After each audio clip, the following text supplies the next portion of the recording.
कि खाली मैसेज पर मैसेज भेजेलू फोन पर बतियावेलू कोई बर्बादा कोइलू मिले के मिले नया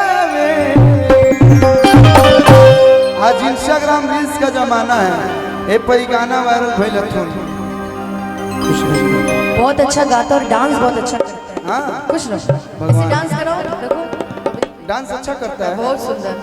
कितना साल का है है देखा मौसी आई भी अनु मौसी तारा बहन के लड़का कितना ईयर के बा 4 साल के है पैदा वो की है पाली पोसी है। हां पहले तनिके कंफर्म कर सके कहले रहे बाबू आओ तो खाली मैसेज पर मैसेज भेज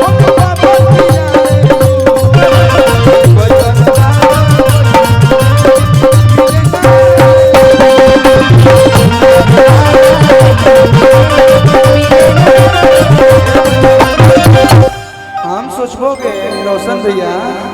हम सोचबोगे कि 7-8 बरिस में हम ही मारत हैं ये तो हमरों के फेल कर दे 4 बरिस में तनी मनी ऐसे मारा था ना जियो बेटा क्या नाम है आपका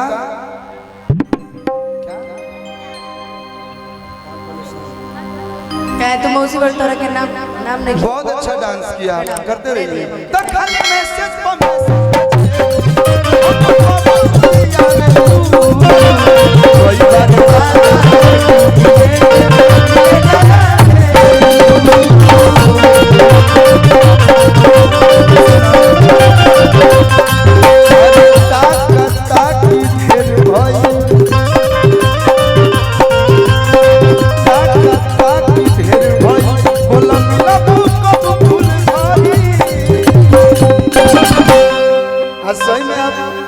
गुलाब का फूल बन के आई भी है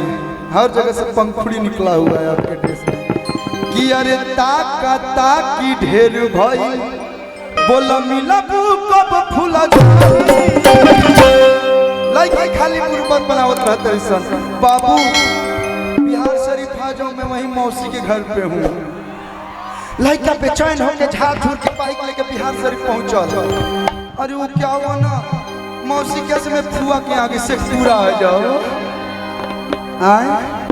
तो लड़का कहा था कि तनी बोला हो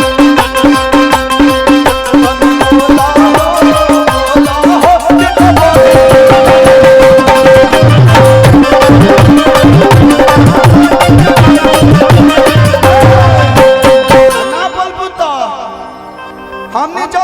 सच्चा आशिक के रोग में पड़े लगा भैया बदुआ दे दे जा थिरा जाइबू दिल तुरबू ते गई बात करी हम बोला तनी कि लो भरता हर जदी रोई लो भरता हर जदी रोई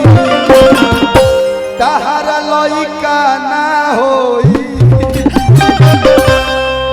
हाला जे है नवादा में होई मगा छछैती ना अरे हाला जे मोहल्ला में होई तोरा बियाह ना होई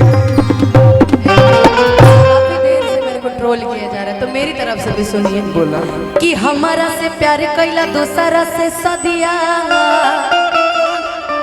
देख गैला ससुरवा तू देखे कर दिया